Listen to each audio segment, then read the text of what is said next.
Hey guys, so it is February, which means Valentine's Day is right around the corner. And I don't know if this has always been the case, but I noticed last year and this year, brands are releasing a lot of Valentine's Day related collections and palettes. Typically, they're all kind of like pink or purple themed, and I love pink eyeshadow, so I am all for it. And I just always get excited to see what brands are releasing. There was a time where I only wanted to wear pink eyeshadow, and I feel like I've kind of moved out of that phase, but I still love a good pink look. There's just so much you can do, whether it's light and soft, dark and dramatic, or something in between. So today I just thought it would be fun to share some of my favorite pink eyeshadow palettes with you. Hopefully this video can inspire you to shop your stash if you already have one, or if you're looking to add a new pink palette to your collection, hopefully this can narrow it down for you. I did want to talk about a couple of new Colourpop pink palettes. I just got these in the mail today, and I was really surprised because I don't typically get PR packages ahead of the launch. I live on the East Coast, so by the time the products get to me, they're usually already sold out. So they're releasing 3 new 5-pan palettes, a couple of blushes, a few other products,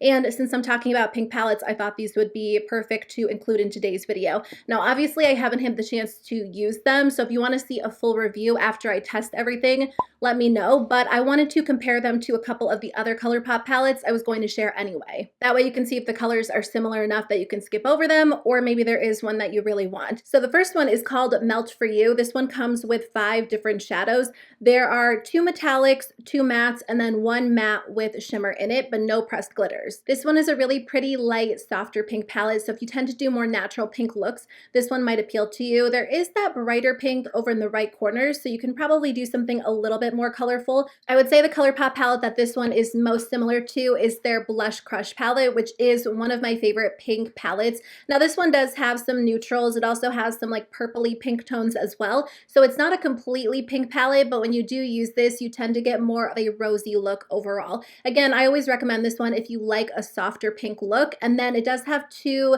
kind of more colorful shades. So if you want to do like a day to night look, this one is always a great option as well. So I will swatch these next to each other. Obviously, one is a 5-pan, one is a 9-pan, but I'll swatch the colors that line up. And there are definitely some similarities between these two. I would say if you do like pinky purple looks, Blush Crush might be more ideal for you. And then again, you do get some of those added neutrals, but if you just want like a smaller, soft pink palette, you might really enjoy the Melt For You palette. One of Colourpop's first like bright, colorful palettes was their Lala palette. This one is a mainly bright pink palette. So if you tend to wear a lot of super vibrant pink looks, this one might appeal to you. There are quite a few matte shades in here, and then the metallics aren't super metallic. They're more of like a satin. So I can see why this palette might appeal to you. Not everyone's into the metallics or the pressed glitters, and this one is just like their staple, reliable formula. The shadows are very pigmented. They blend well. So if you do like super bright pinks, this one might be the one for you. The new Colourpop palette that does kind of line up with it is their 143 palette. Again, this is a very vibrant pink palette. Now this one comes with 2 metallics and then 1 matte shadow. There is 1 matte shadow with shimmer mixed in, and then also a pretty chunky pressed glitter. So if you hate the pressed glitters, definitely skip over this one. But I know that some of you guys say that you do enjoy them, so I did want to include this one as well. There are probably 3 shadows that match up pretty well with Ooh La La. The finishes are different. The finishes in this 5-pan palette are a little bit more intense, a little more shimmery. Obviously, there is that pressed glitter. So if you want more of a staple formula with mattes and just like more toned down satins, I would go with Ooh La La. But if you do like really fun pops in terms of texture and color, you might really enjoy the 143 palette. One of my favorite Colourpop palettes is the All That palette. I always recommend this one. I think they released it for Valentine's Day last year. And when I first saw it, I just was a little bit, I guess, underwhelmed. It doesn't necessarily look like anything super special in pictures, and it's hard to capture this one on camera because the red background kind of throws off my white balance,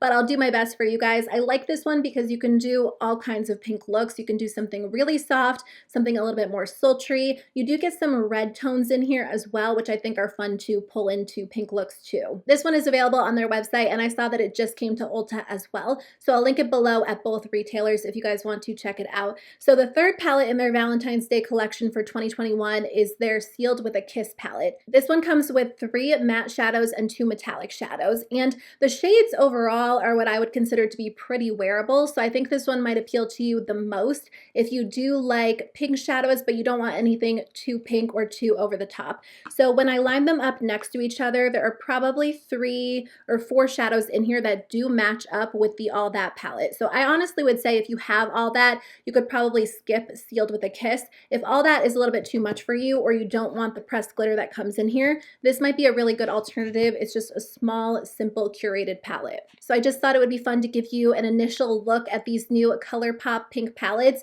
I just thought it was so funny because I was getting ready to film this video all about pink palettes, and then these were outside at my door. So if you want to see an entire review on the collection, let me know. I have a couple of other Colourpop products I can review and update you on as well, but let me share some of my other recommendations. The palette that I'm wearing on my eyes today is the Natasha Denona Love palette, which came out for Valentine's Day last year, and I just enjoy this palette so much. This one is not an all pink palette, but the majority of the shades are pink. There are some purples, some red tones. Typically when I use this, I do get a very pink look overall. This year she released the Mini Love Story palette, which is a smaller version of this one. None of the shades are identical dupes, but I watched a couple of videos and it looked like they were similar enough that I could probably skip over it. I thought about buying it, and maybe I will at some point because I have gotten so much use out of this one. I do love pinks and purples, but this is definitely one of my favorites. The formula is just very easy to work with. Sometimes with pinks and berry tones, they can be a little bit difficult to blend out onto the eyes, but I don't find that to be the case with this one. You can get something really bright and vibrant like I have on today, do something a little bit more smoky, or something a little bit more natural. Typically you get a pretty colorful look with this one. I don't get a lot of super toned down looks, so if you like really bright, vibrant looks that incorporate pinks, reds, purples, I think you'll enjoy this one. Now on the other hand, if you don't want to spend a lot of money on an eyeshadow palette, or you don't wear pink super often but you want to try it out, you might like this e.l.f. bite-sized eyeshadow palette in Berry Bad. This one retails for $3. It's a very simple quad, but you get 2 mattes, 2 metallics, and you are able to get a complete look using this. I mean, you can actually get a few complete looks. You can do an all matte look with the 2 shadows. You can go in with the mattes and then choose one of the metallics, or do a pop of metallic on the lower lash line. This is definitely one of their better performing bite-sized palettes. There are some bite-sized palettes that perform so perfectly, and then some that are a little bit lackluster. This one is really, really good, and I do recommend checking it out, especially because it's $3. It's a fun way to try pink eyeshadow without spending a ton of money. I actually have 3 more 5-pan eyeshadow palettes to share with you. I noticed that a lot of the pink palettes in my collection are on the smaller side, which again is kind of nice if you want to incorporate pink into your collection without buying a giant full-size palette. So I've been testing out this one from Ofra. This is their signature palette in Sweet Dreams. What I like about this palette is that it is a very monochromatic palette, but right in the center you get one of their gorgeous highlighters. This one is in Pillow Talk, which is such a pretty icy pink. So you can use it on the eyes as eyeshadow and it adds a really fun, bright pop, or you can use it on the inner corner, or you can take your highlight brush and use it on your cheeks as well. The other shadows are great at kind of building that look, and if you like more of a toned down look in terms of pink and in terms of formula, I think you'll really enjoy this because you can skip that highlighter shade and go for something a little bit more subtle, or you can incorporate it as well. And I just think that this is such a nicely curated 5-pan palette because there is a lot you can do with these 5 shadows. Also, the formula is good. It's a very reliable formula. It's a little bit more dry, but not in a bad way. It's not overly pigmented or overly creamy, so I feel like you have more control with your eyeshadow application. You can do something a little bit softer or build it up, and I've just really been enjoying this one as well. So I do recommend this if you want to try out Ofra. Now, this is a little bit of an older palette. I think they've actually repackaged this, but I did purchase this a while ago, and I still recommend it as one of my favorite pink palettes. It is the Dose of Colors Marvelous Mauves palette. Mine looks really rough because this formula is pretty powdery, but I still like the formula. If you want an eyeshadow formula that blends out really easily, this is going to be the one for you. I don't think this formula is going to appeal to everyone because it is powdery and I feel like you have to kind of work to build the shadows up a little bit. But if you just want a very simple, monochromatic, cooler toned pink matte shadow, which sounds very specific, but I'm sure there are people out there, this is going to be a great option for you. I just feel like these days I'm a big fan of like smaller, more curated eyeshadow palettes because you can reach for it and create like 1 or 2 or 3 looks using it, but you don't feel overwhelmed by a giant palette. And I know not everyone loves shimmers or metallics, so if you prefer matte shadows, I think you'll enjoy this formula. So as I was thinking about which palettes to include in today's video, I randomly thought about the Urban Decay Naked 3 palette, and I missed that one. I decluttered it a while ago because it was definitely expired. I had it for years and years, and the formula just wasn't the same as it used to be. So I'm kind of thinking about repurchasing that one because I miss it. That one has like a really pretty soft pink tone to it. I think out of the original Naked palettes, that one was my favorite, and I do love that one. So I might end up repurchasing that one at some point. It's been a while since I've had it, but I do also love the Urban Decay Naked Cherry palette. Now this one is definitely a brighter palette. I am a big fan of Urban Decay's colorful Naked palettes, which I know not everyone enjoys those, but I just think they're easy. They're very simple. They're great for everyday wear, and they help you incorporate color in just a very non-intimidating way. Like some colorful palettes are hard to work with. The shadows are really, really pigmented, so they can be difficult to blend out. You get a ton of fallout, and not everyone wants that with an eyeshadow palette. So that's why I love these Naked palettes, because they are colorful, but there are quite a few neutrals to kind of pull into your look as well. And this is definitely one of my favorites. You can get a really gorgeous berry toned look, or you can do something a little bit softer as well. To finish up, I just have a few more Colourpop palettes I wanted to mention. These are a little bit newer to my collection, so I haven't had them for years and years, but they are really pretty options if you don't want to spend a ton of money on a pink palette, but you do want to incorporate pink into your collection. So this one is their Amor palette. This one was released as part of their Love Struck collection. So this one is $10. Now, I do want to point out there is a pressed glitter in here. There are 2 matte shadows, 1 matte shadow with shimmer in it, and then also a metallic. So again, I know the pressed glitters are not for everyone. I want to make it clear there is one in this palette, but if you do like those or you like this color story, then this one is $10. And in general, when I use this, I get a really intense, I guess more like berry look, like pinky purple look, not a super light pink look.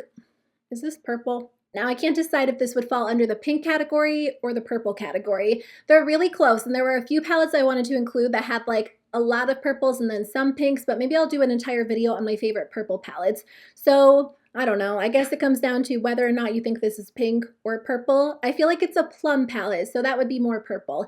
Anyway, this might be a good option for you if you like a more intense berry toned look. I guess it's the same case for the Wine and Only palette, and I know I've been talking about this so much, but it is so good. It's $12, and it's one of the best Colourpop palettes that I've tried. It is so rich and intense and vibrant, and honestly, if I had to only recommend like one pink palette in today's video, this is the one that I would recommend. Now, if you only wear very light natural looks, don't buy this because you won't get a lot of use out of it. But if you do like really vibrant, intense eyeshadow, I think you will fall in love with this one. It keeps selling out on their website and then they restock it, it sells out again. So I do think a lot of people do want to try this. And if you can get your hands on it, you won't regret it. It is so gorgeous. One of their best palettes for sure.